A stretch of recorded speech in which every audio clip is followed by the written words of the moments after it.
Hello, everybody, and welcome to the third episode of the Dead Memory Interviews.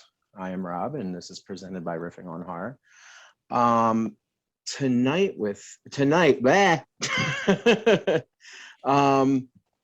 I have with me a woman that has been through a lot. She is the mother of Kinkajews.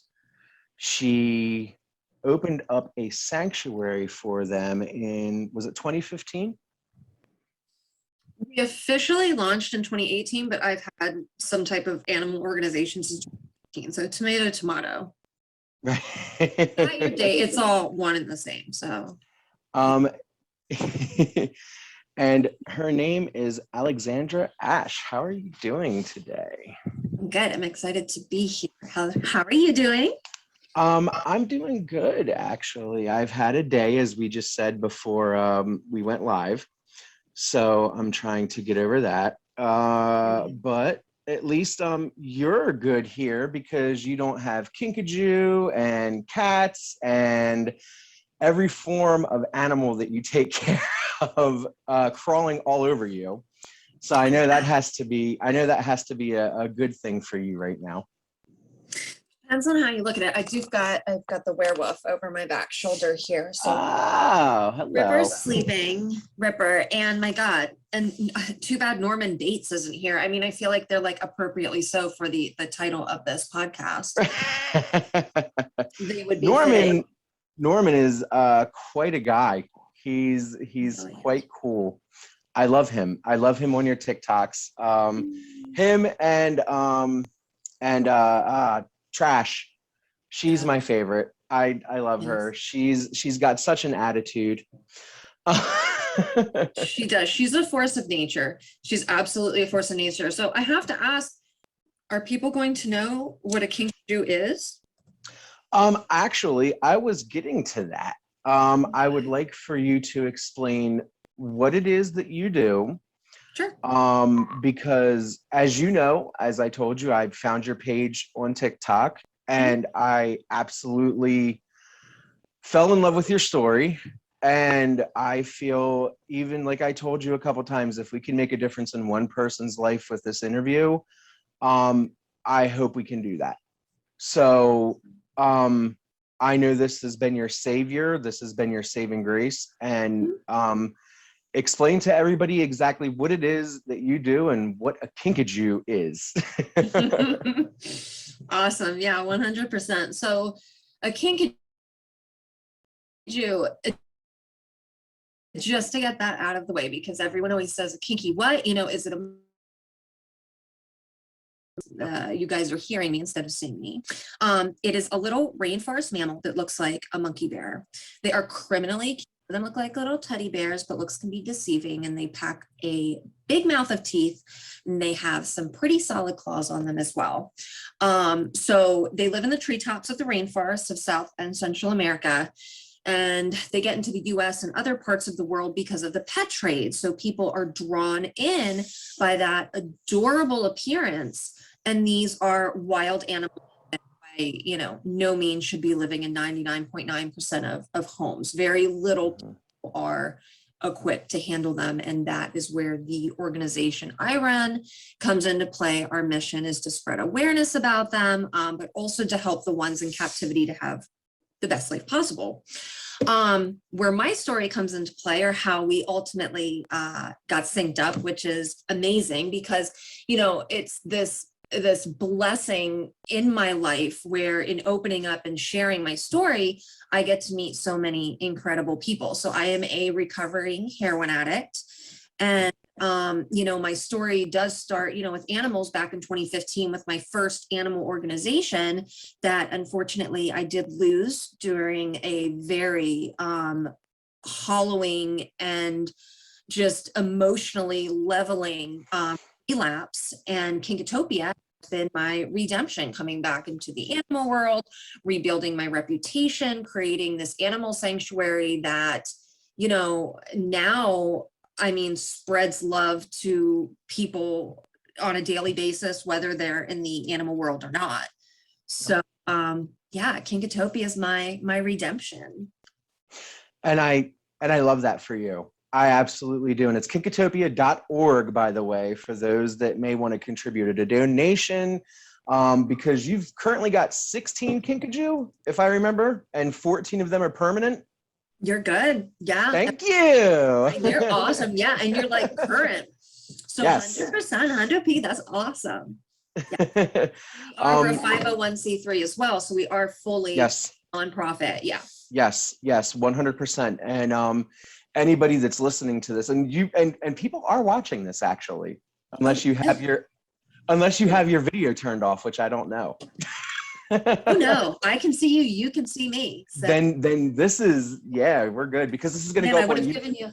I would have then given a more interesting background, but it's fine. It's fine. I do this because I'm not in my office yet. My office still doesn't have like everything done. So I just have this stupid ass background behind me because, you know, I don't think anybody wants to see my bed that I'm sitting up against doing the interview on.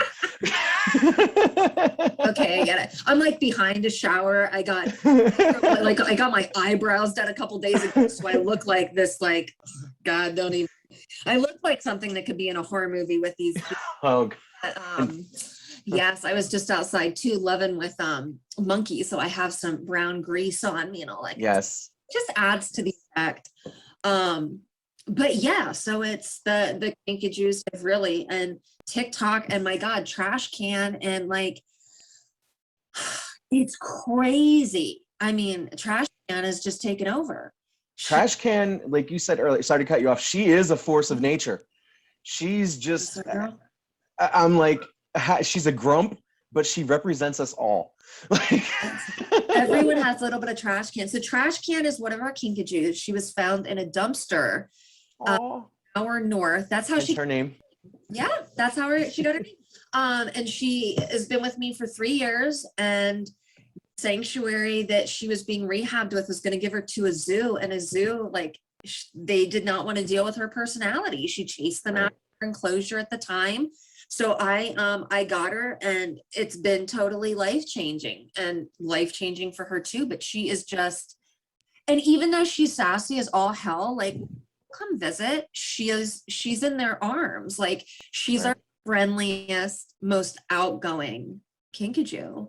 And by the videos that you have of her on TikTok, you would never friggin' imagine that she would be the friendliest and most outgoing one. I know. She'll like scold me, and then we'll turn off the camera, and then she'll like come sit on my lap. Like, that's the honest truth. I'm like, she's a great actress. She is something, but yeah, so absolutely.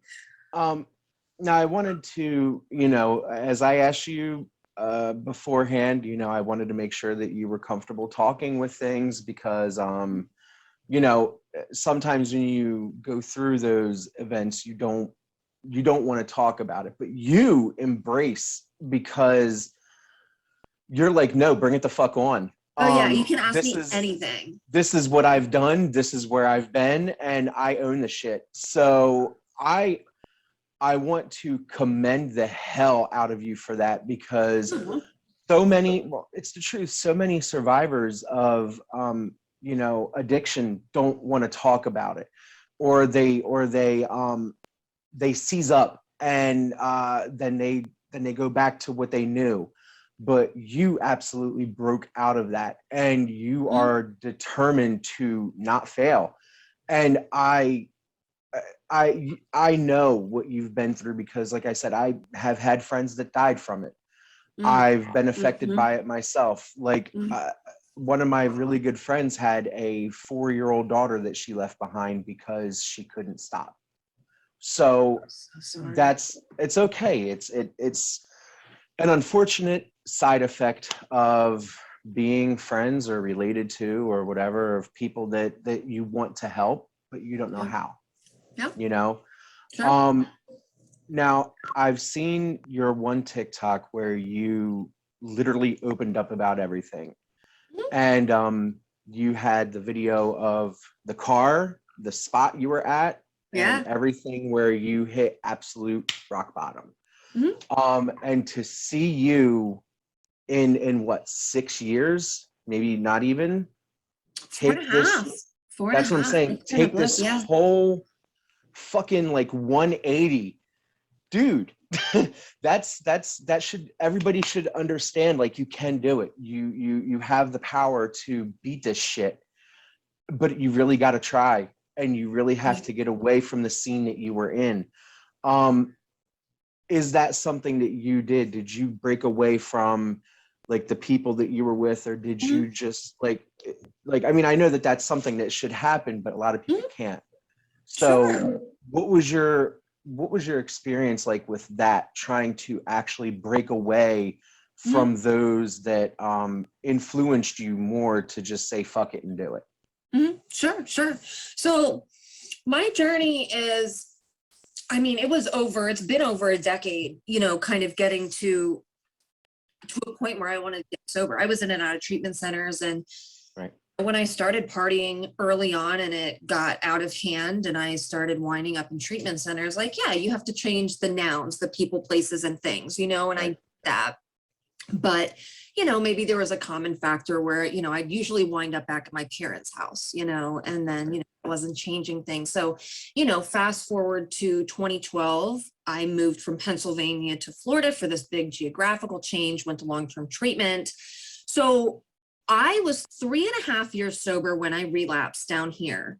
And that was in that parking spot, that picture that I show. And every time I'm in that area, I go back, I visit that spot, I have pictures, it's just, it brings it back for me, and that's important for me, to help others, to share my story, to keep it green. But so up until that point, like, I was sober and most of the people in my life were sober. I started an animal organization at the time that just took on, like, it became my obsession. It became like something greater than me. It was my higher power and my ego and just everything. It took me away from the basics of what I needed to stay sober, took me away from meetings, took me away from my sober friends. And I spent a lot more time in the animal community, which can be extremely toxic. It can just be a black hole. And I wasn't surrounding myself. They weren't necessarily people I partied with, because when I did relapse, originally, I actually was on vacation in another country and came home for a couple months and didn't do anything. And then just went full blown down the street, well, not down the street, but to the next town over. I went out, I got heroin. And the next thing you know, I'm using heroin with, fentanyl these days for the next 4 months straight down here in South Florida. Wow. But by that point, I used alone. And no one knew. My family thought I was depressed. My now fiance thought I was depressed, but no one really thought, especially getting into over 3 years of being sober, that I went back to drugs. So, 100% it's important to change all the nouns.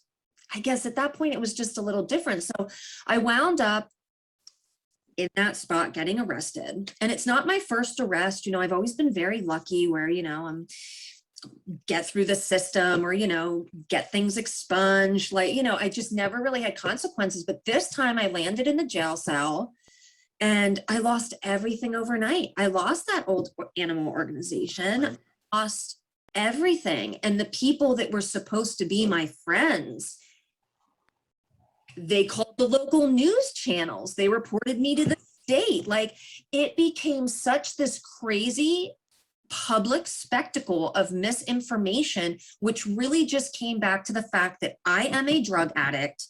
I was using drugs. I was sick. I got arrested. Now, I take responsibility for all of my actions, but at the day I have a disease, there's a separation there. Like, that's not who I am.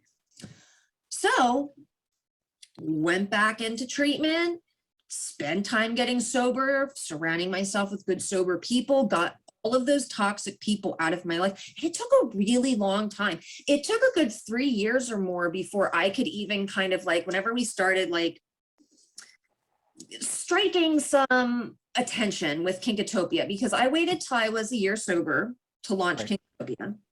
And I had to come back slowly because, man, I was getting death threats. Like, my poor family had to deal with my social media at that time, shutting it down, deleting it. it is what it is, but I wouldn't change it for the world at this point because it's completely, I evolved into what I am today. And I don't even like to say me because it's it's who I've grown with. Right. It's the organization. It's what this whole community has become. So yeah, it definitely, I keep my circles smaller. I'm open, but appropriately so. I mean, I can talk to you till I'm blue in the face and say, I'm a heroin addict and I used to put needles in my arm and scream it from the rooftop. Like, I'm cool with that. But the rest of me, I keep pretty guarded. And, I've got there. And so, but I had to weed out those people in my life. Even if I wasn't partying with them, they were toxic and they were out for blood. The second man, I just got that little wound and they're like, whoo.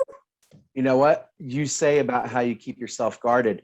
When you actually had the video of your fiance up about a month ago, I was taken back by that because you go back into your history on TikTok and you might actually only have one other video with him or something. Like, you keep yourself private as hell. You've got hundreds of videos up, but like 2 videos with him, and you don't try to show a lot of your house. You try to show a lot of the same areas, like, and I don't know if people pick up on that because they're just like, oh, ha ha ha, trash can, she's funny, blah blah blah.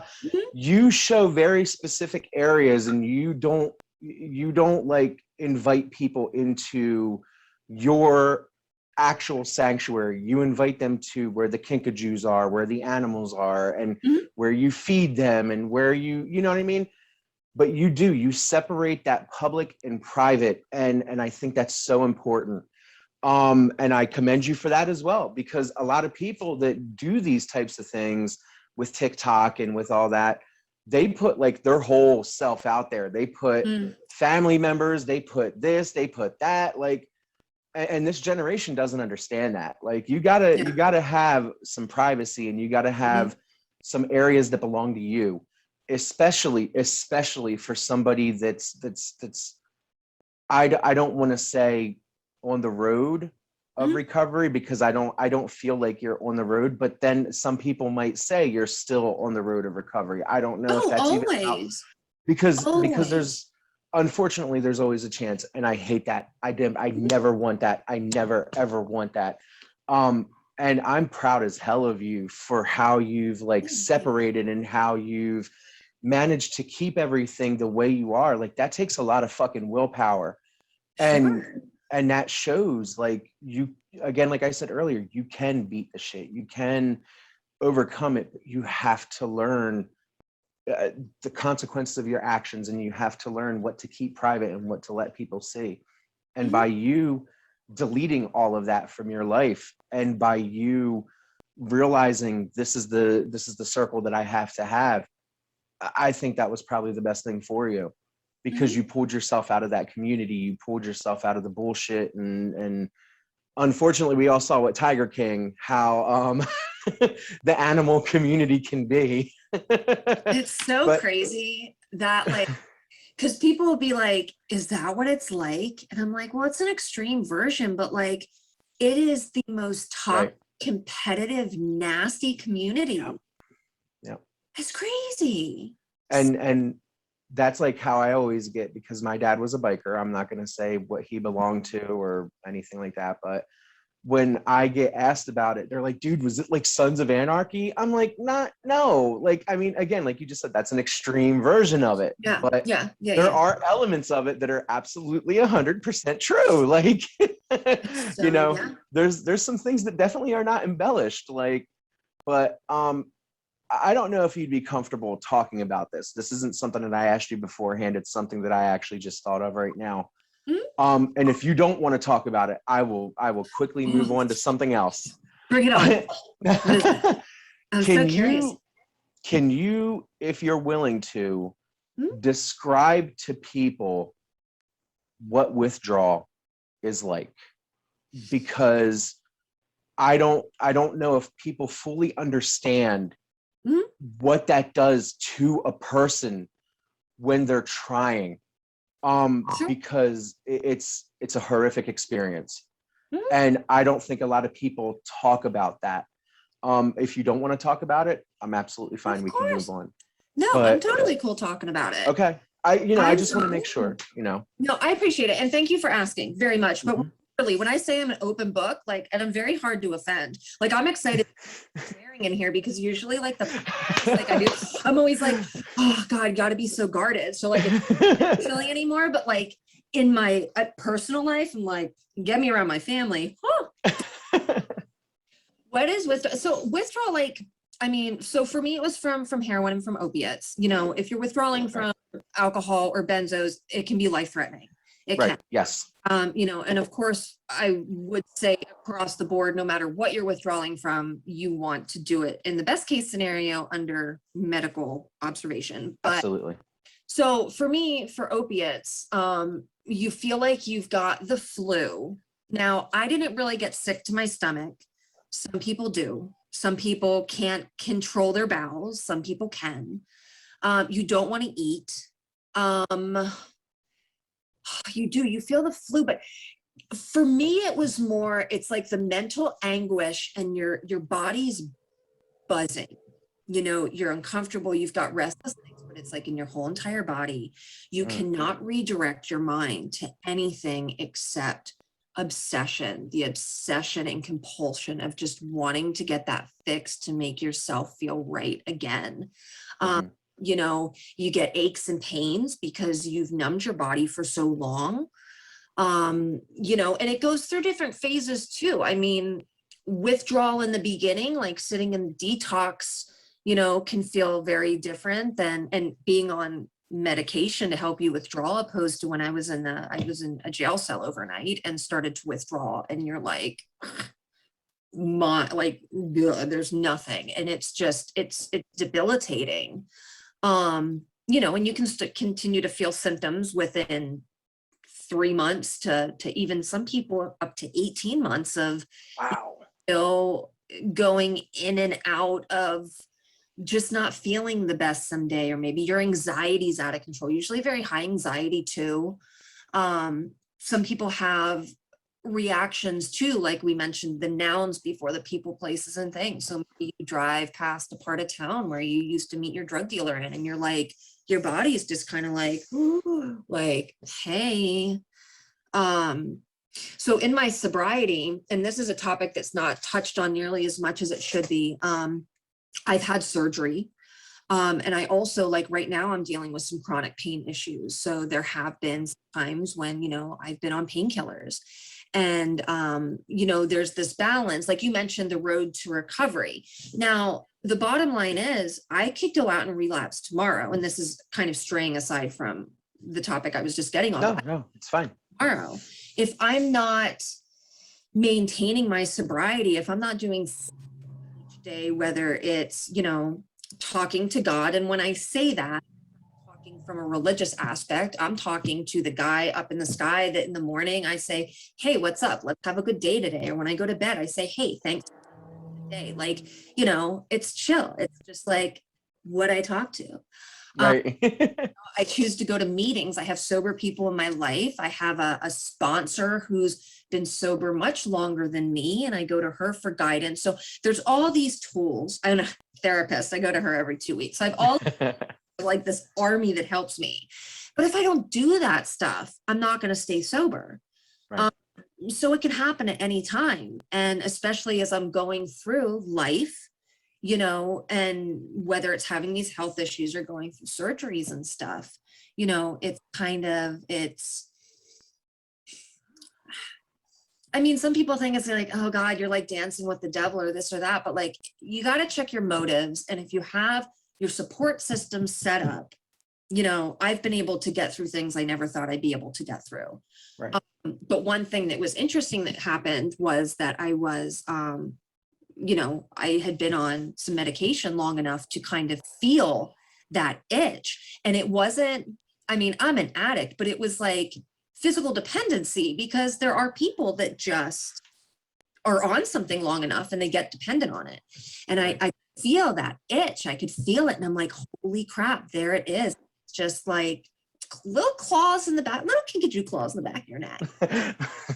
So, but again, you check your motives and you hold yourself accountable or have others hold you accountable. And it's just, you can literally get through anything, anything.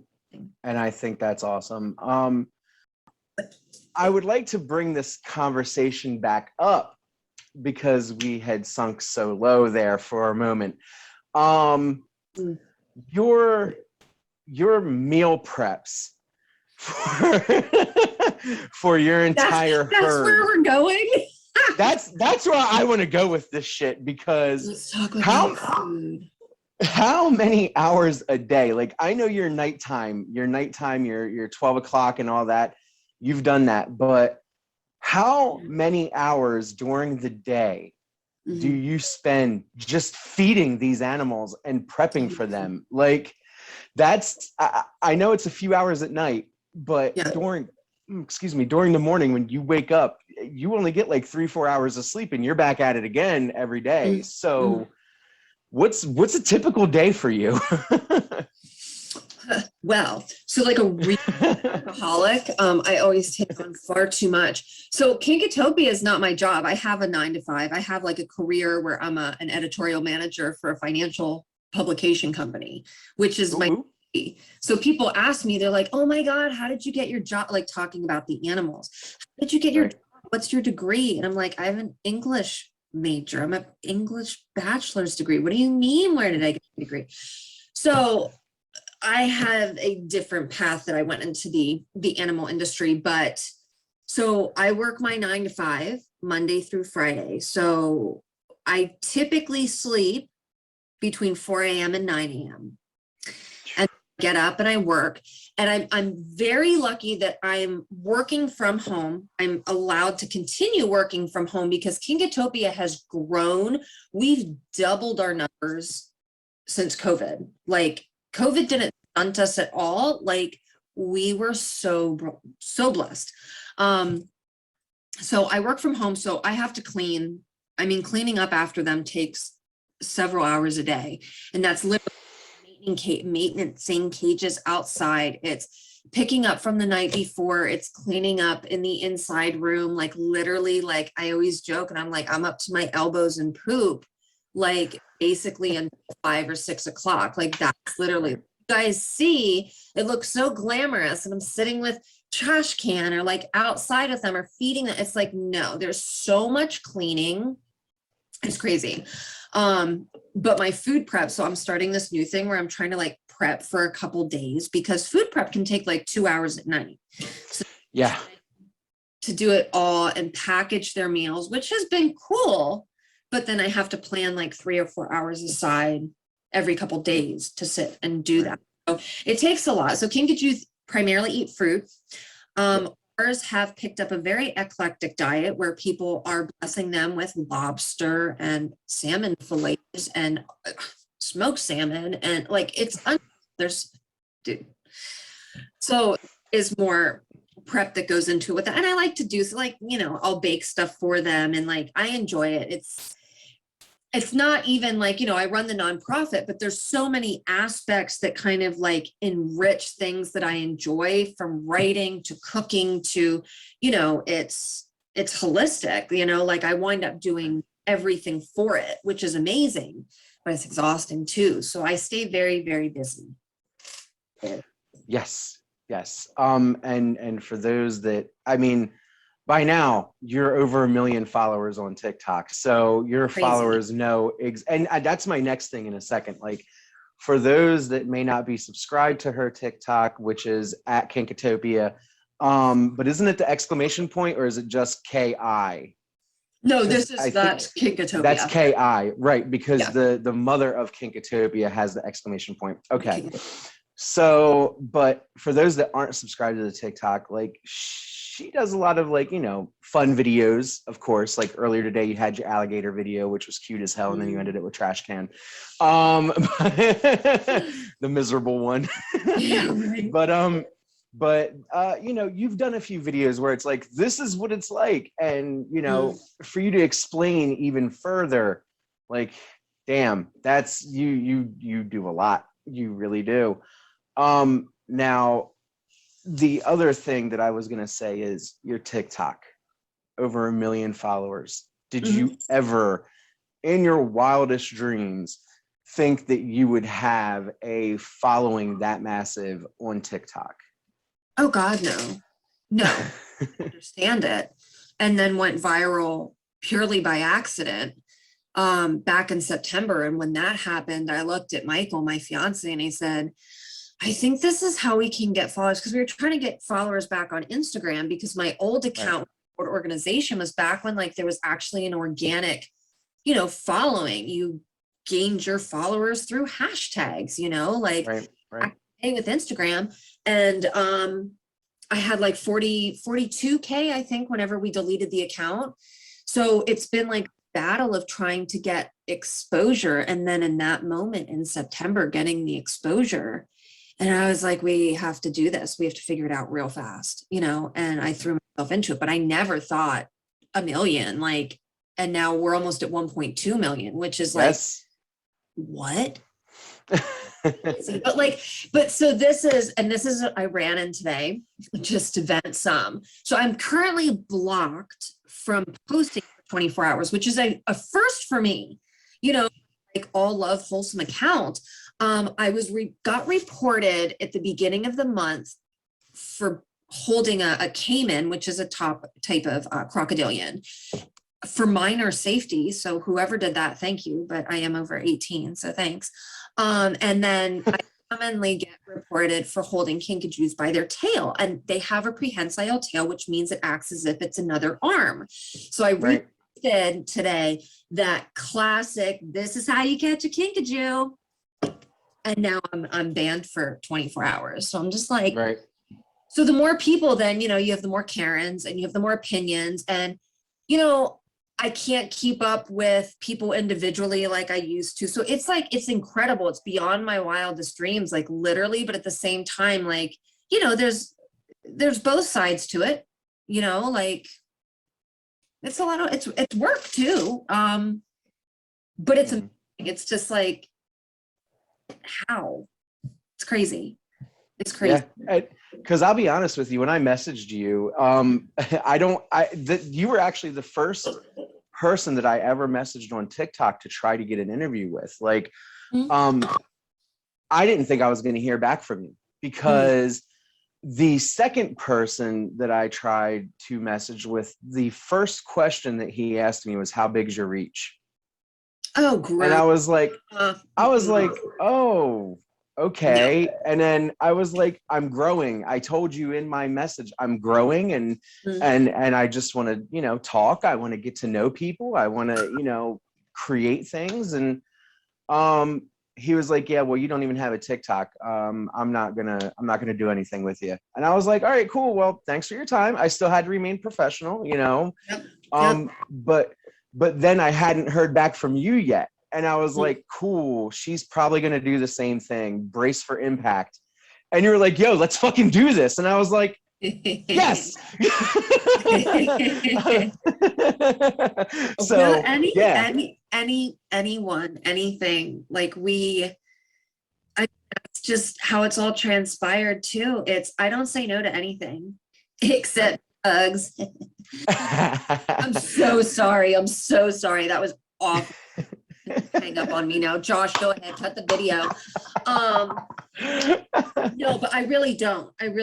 Like, even when people want to help with the organization, like, you know, they might have some kind of, like, someone suggested, like, you should do a newsletter. And I was like, all right. And now, like, I have an international team of people helping me write content for our newsletter, you know, so it's just like, there are so many things. There's no point in saying no. And I get to meet cool people, and, you know, like you said, hopefully touch someone's life. If not, you know, like meeting you, you know, it just, there's no point. And we've gotten told no so many times over these past couple of years, especially like with my blacklisted reputation and this and all. It's just like,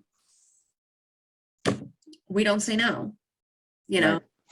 We don't want to be those people that get some attention and then, like, we're too good to help people, that it's not worth it. That's not how it should be. We should all be lifting each other up, you know? So yeah, 100%. I check my messages a couple times a week now, and it's so everything gets buried, like, and that too, that's just like, but I do try to go on and look at the behind the scenes messages and weed out stuff. People keep sharing videos with me, and I'm just like, please, can you, if you all just stopped, then I could really sift through what's going on. But Right. yeah, no, I was very happy to do this. So I totally appreciate it. And you mentioned your newsletter, but you didn't mention the site again at Kinkatopia, kinkatopia.org. Like, hello. I hey, look, you're, as I said to you earlier, man, you're awesome. You know, like, I love everything that you're doing. I love how you're rebounding. I love everything. I love your story. Like, it's truly a wonderful thing. And I hope to donate to you guys soon, because I really want to help out with stuff. I know it's got to be an absolute, like, I know you're getting more support than ever, but every little bit helps, you know, because as you said earlier, tomorrow that can all dry up. You know what I mean?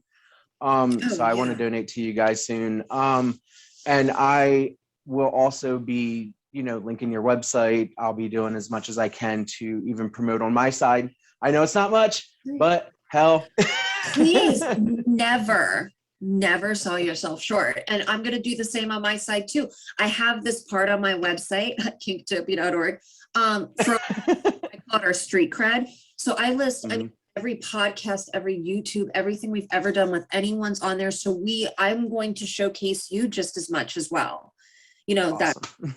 That, you know, and whenever I do stuff like this too, it goes in like the link in my bio, you know, for a bit too. So it's just, that's what it's all about. So, and yeah, I'm terrible. I don't like to, it's like attraction rather than promotion. So I have trouble like promoting myself. Oh, I'm running a nonprofit, and like, I'm supposed to like advertise that, oh yeah, we need donations. And we need donations, but like, here I am, you know, it's, I just want to be a real person. You know, the Kinkajous, they work that magic. They do. Right. You know, so hopefully in the next couple years, Kinkatopia will employ me, which will then allow me purchasing land, and the goal is to open a nocturnal public sanctuary. So hopefully. Nice. And that would bring in people. Person. Yeah. Right. Because I do plan on bringing my family to Florida in a few years, like after everything kind of hits a rebound, because we just bought a house, and Jersey's ridiculous right now. I know you came from Pennsylvania, so you know you're right in that area. You know that South Jersey is horrible, probably, and that's where we're located. But I do want to bring the family down to Florida and everything. And if I get to like go down there and see a nocturnal Kinkajou sanctuary and go in there, man, oh my God, that'll be some shit. So, let's go. I know. The fucking, as they say, hashtag goals. So I would like to finish up and wrap up here. Like, we just talked about hashtag goals. We just talked about the Kinkajou nocturnal and everything. Like, what are some things that you personally would like to accomplish in the next couple of years, just for you, not just the Kinkajous or Kinkatopia or anything like that, but you as a person? What are you aspiring for in the next few years, I guess you would say? Definitely to stay sober. I mean, and not trying to sound cliche. It's just, some days it does feel unattainable, you know, and you just push through until the next day, you know, and and that, you know, I can fail and pick myself back up again, but I don't want to ever have to do that again. I want to continue to thrive. And I really think that getting employed, you know, by Kinkatopia, being able to have just a modest salary, just like, you know, to be able to survive, that would change just the trajectory of my day-to-day life so much, because there are times that it gets exhausting, you know, and it's hard to, maybe I'm that light is a little dimmer than as fierce as it was the day before. And I go through little phases where it's just like, it's monotonous. You know, I hate to say it, doesn't change the relationship I have with my animals, but it's like, you know, I don't want to be cleaning their cages. I don't, you know, there's no days off. There are no days. Even on my days off, you know, Michael and I joke like, okay, I just want to relax today, but relaxing, putting in 6 hours of work with the animals before you can actually like sit down. So, you know, it's something that, I mean, we're getting married in September. I got spayed, so there's no children in my future. So it's just enjoying life and my animals and continuing to enrich what we're growing here. Those are the goals. Those are it. Awesome. Yeah. Awesome. Well, everybody can buy merch. They can Yep. donate. They can do everything through kinkatopia.org. Patreon. Got Patreon. You got Patreon. You got Facebook. You got YouTube. You got TikTok. You got what is that one? Instagram. You've got them all. You've got Twitter. You've got everything. The Kinkajous are busy. So busy. The Kinkajous are busy. But no, everything, you know, the merch that people buy will go back to the Kinkajous, everything, you know, that you do. So it's like, I don't, sometimes when people are like, oh, nonprofit, but they're like, oh, hey, no, we're going to take the profits from the merchandise. But no, you guys are like, hey, this is for the Kinkajous. So do it. You know what I mean? Everything, literally. Yeah. It's for the kinks. Yeah. So for the kinks. Don't get banned here. God, please. No, I'm just messing with you. Obviously, you've seen that this interview's, you know, completely laid back, and you know, I try to make it as much as just shooting the shit as possible. I like that very much. I appreciate you taking so much of your time. I know you had to prep and everything beforehand, and I know you had to readjust your whole schedule. You know, you rocked it, you killed it. I wish absolutely nothing but, you know, the biggest and brightest future for you. I, again, adore everything that you're doing. I think it's wonderful. I think your story is wonderful, and you are a fucking survivor. You're a fighter. You're a warrior, and I love you. Like, I mean, straight up. Oh my God, stop. You give me way too much credit. Thank you so much. No, I don't. No, I don't. No, that's shit that you got to hear. Thank you. That shit that you got to hear. Appreciate it. But thank you for all of this very much. And thank you again. Of course. Thank you. Thank you. I'm gonna get a shower in before I feed everyone. This is like super lit. So watch some TV and feed them around midnight, which is perfectly acceptable. And then swing them around by their tails a little bit before I go to bed. Oh my God. All right, Alexandra, thank you so much. Get your shower, get some stink off you so you can get the stink back on again. And you have a wonderful night. You too. Bye. Bye.